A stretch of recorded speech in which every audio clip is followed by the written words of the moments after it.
All right, in this installment of Liberty Music, posted up at the Carlu Polaris Music Prize Gala going on, and I'm joined by Snotty Nose Rez Kids. How's it going, guys? We're good, man. Taking in the moment. We chilling. Good vibes. Exactly, just like enjoying the company, enjoying the fact that there's 3 rap records on this year's Polaris Prize. You know, just like it's like chilling with fam right now. Yeah, for sure. And then being on the short list consecutive years, like, is the feeling any different this year? Is it kind of similar? Like, how do you categorize that? It's a bit of both. You know, like, we was that same excitement that we had last year. Like, holy shit, we're here. But at the same time, you know, we know, like, how special it is to be here. Because not many people can say they've been shortlisted, let alone longlisted. But to do it back-to-back years, like, that's a feature in itself. You know, so we're really, just like I said, just taking the moment in, you know what I mean? Yeah, man, it's a familiar feeling, but it's a different feeling. Like last year I came in nervous, of course, but I wasn't nervous about the prize itself. I was more nervous about the performance. This year it's the other way around, you know? Like last year I wasn't that confident, like, you know, you still have your doubts and stuff like that, but this year I'm feeling pretty proud of what we've like accomplished, pretty proud of the record that we produced, and I'm feeling like really good about it. So, you know, no matter what happens at the end of the day, we're still going to keep creating and keep doing our thing. Exactly. But like to win this, it's like this is a life-changing award if you can win it, you know, like this will literally change our lives. So we're just living in the moment and excited to be here, of course. Yeah, and that was a killer last project, and I noticed a bar come through in there where it's like, I'm a Red Man with a Method Man, and I noticed you guys opened up for Red Man and Method Man, so what was that experience like? Spoken into existence, you know? No, that was crazy, man. Like, we met them before they went on stage, and, like, just to actually meet them and talk to them, and, you know, because, like, a lot of people, when they meet, like, their idols, they forget that they're human beings, too, right? And, like, they're just super humble and just talked with us, like, yeah. Like we're part of the crew, you know what I mean? I was starstruck. I didn't say a word. I'm not gonna lie, but just to be around them and just be around like legendary shit, I was speechless, man. Yeah, but definitely a memory I won't forget. Honestly, man, like those guys are like, you know, they're idols to us. Like we grew up listening to them, and we like walked into that dressing room, and I was like, yo, man, you guys are, and I told them just that, and I was like, yo, thank you guys for having us here. Like it's incredible sharing a stage with y'all. And then I don't know what it was, but Redman comes up to us, he's like, no, thank you guys, man. Thank you guys for what you're doing. And I don't know if that was just bullshit or whatever, but it made us feel good, you know, going up on stage before them like that and then having them say that, it meant a lot. And it seems like there's a lot of like really, you know, intense, worthwhile themes throughout the record, and it seems like there's a catharsis not just for yourself, but also among the listeners. So how cool is it to have that, I guess, concurrent sort of catharsis whereby like the listeners can really kind of like exercise their own demons, so to say, through listening to the record and the music? Yeah. You know, we just wanted to show everybody that we all have similar pains, we all have similar struggles, and that's why we had the features that we had. You know, we have a lot of people from different ethnic backgrounds. You know, we had the powerful woman in our lives on the skits because we wanted to show exactly who we are and who raised us, and we wanted to just speak on those topics and kind of, instead of saying, you know, son of a bitch, you know, let's flip that. Let's put strength in that shit. Let's son of a matriarch. You know what I mean? Like, and just empower people. That's the main, like, what we love to do is just empower and uplift, because that's like an award in itself. Yeah, man, and you know, I've said it before, like, we make music for ourselves. We make music for indigenous youth to empower them and make them feel at home when they listen to our music. Because, like, although, like, we listened to hip-hop growing up, and that's all we really listened to, we couldn't really relate to the music we were listening to in a way that our listeners can these days.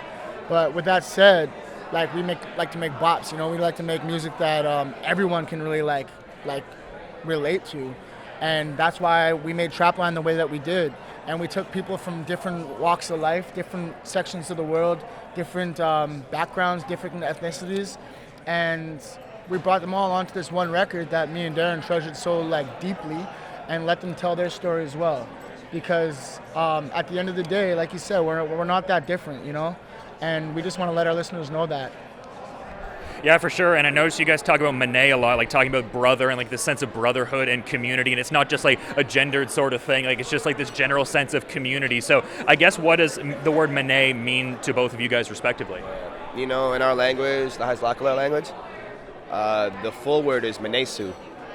That translated into brother, but our uncles, they'd all call each other like, oh, they cut it short to minay, like, oh, what's up, minay? What's up, bro? So we want to take that, we wanted to make it more bigger and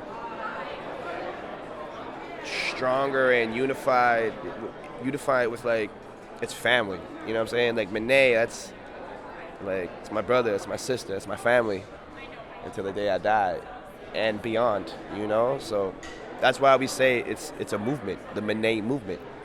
It doesn't matter what ethnic background you have, what religion you believe in. We say all my relations for that reason. You know, it's a minay movement, you know? Yeah, man, like you just nailed it on the head. We come from a community. Everyone across Turtle Island, that's our community. Now people into Australia, New Zealand, that's our community. And when you talk about minay, like you said, it means brother, but it's way more expansive than that. It's togetherness, it's unity, it's resurgence more than anything. And as Indigenous people, we need movements like that. And to be honest, like we're just a small like working piece of a massive machine right now. And Jeremy Dutcher said it best last year, you're in the midst of an Indigenous renaissance, and we're a part of that as well. So that's the minay movement. That's what minay is. Yeah, and like Son of a Matriarch was mentioned earlier, you know, great track all around. I'm wondering, is it a gesture in a way to like, you know, subvert maybe some of the misogynistic kind of stuff that can exist in certain sects of hip hop? Is it a gesture to, you know, show love to family members you value? Is it a combination of both? Like, what's your thought on that? It's definitely a combo of both, you know? Like I myself, I grew up with a single mom, right? And I spent a lot of time at grandma's house too, and a lot of time at auntie's house on the weekend, you know? So, you know, that was like my dedication to the strong women in my life. My sister as well, you know, like just young and hella smart and just destined to do great things and make changes, you know. And I've always wanted to do a song like that, where I just dedicate like a strong ass song to the strong ass woman in my life, you know. So Son of a Matriarch is probably one of my favorite records on Trapline. Definitely. And to be honest, like Dee says he's always wanted to do that, and it's true, because last year when we were doing The Average Savage, it was his idea to do The Water, and that's our dedication to the women in our lives and to Mother Earth. And we talked about like the connection between both bodies.